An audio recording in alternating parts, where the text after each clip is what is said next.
Apat na po pang miyembro ng MNLF Miswari faction ang nahuli ng mga otoridad sa Zamboanga City at may nagaganap din pong sunog doon ngayon.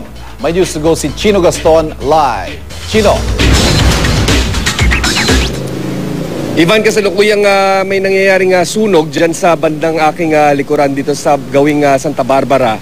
At sa pagtataya natin, ito pa rin ay nasa bahagi ng Lustre Street kung saan kasalukuyang nakikipaglaban pa rin itong mga natitirang miyembro ng MNLF na nakikipaglaban dito sa mga puwersa ng gobyerno at kasalukuyang ayaw pa rin sumuko.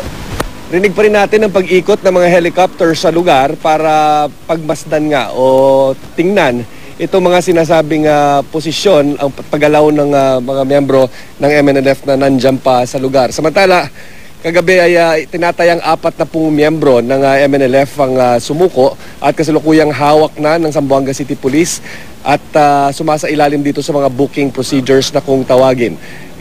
Kabilang pa ito or bukod pa ito, Ivan, sa 35 na sumuko rin kahapon na mga miyembro ng MNLF sa pangunguna naman ni Iner Miswari, ang sinasabing pamangkin ni MNLF Founding Chairman Nur Miswari.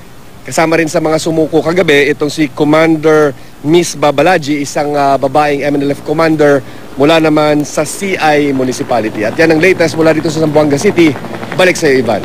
Chino, marami-rami yung mga sumuko nitong mga nakaraang araw. May pagtaya ba ang mga puwersa ng militar kung ilan pa ang kalaban nila?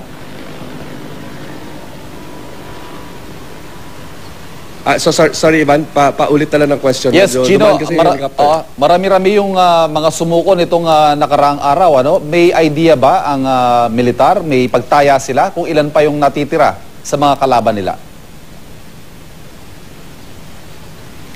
Alam mo Ivan, magkasama nga tayo dito nitong mga nagdaang araw at sinabi nga ng military, official figures nila ay 180. Pero batay na rin sa pakikipag-usap natin sa ilang opisyal ng militar, kagabi ay sinasabi nilang mukhang mali yung initial estimate ng 180 at mukhang mas malapit daw yung total figures doon sa una nilang inilabas na figure din na 300 hanggang 400 na mga MNLF fighters. So kung ito ay pagbabasihan natin, maaring umabot pa rin sa 20 hanggang 30 pa rin itong puwersa na nalalabing MNLF na kasalukuyang nagmamatigas pa rin at lumalaban dito sa puwersa ng gobyerno.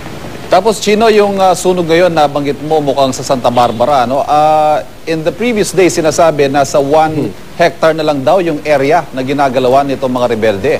At alam naman natin, yung mga sunog dyan, parang ginagawa daw smoke screen nitong mga rebelde kapag sila'y paparetreat. Pinpointed pa rin ba ang location nila ngayon? At meron pa rin palang masusunog dito sa lokasyon nila. Akala natin naubos na yung mga kabahayan dyan.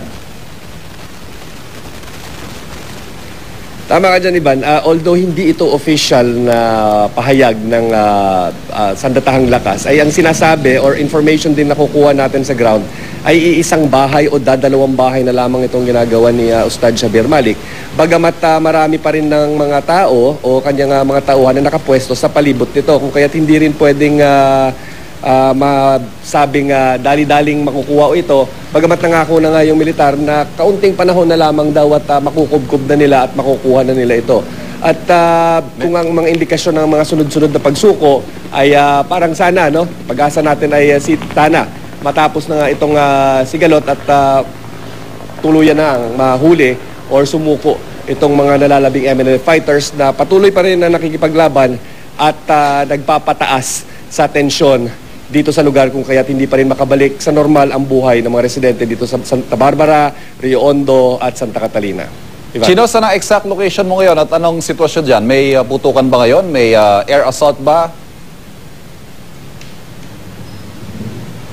Sa ngayon, Ivan, ang naririnig lang natin yung walang tigil na pag-ikot nitong mga helicopters ng militar at yung sunog nga na nakikita natin sa likuran. Bagamat nung dumating tayo dito ay wala namang putukan tayong naririnig. Pero siguro medyo malayo ito. Kung meron man ay ito na nga ang resulta o ito na yung pinagmulan ng sunog na ito na sinasabi nga nangyayari kapag pumuputok yung sniper o nagwi-withdraw yung sniper ng MNLF ay may dala-dala silang mga bote ng gasolina na siya namang isasaboy nila para magdulot ng sunog, para magsilbing smoke screen, para hindi sila makita o masundan ng tropa ng militar.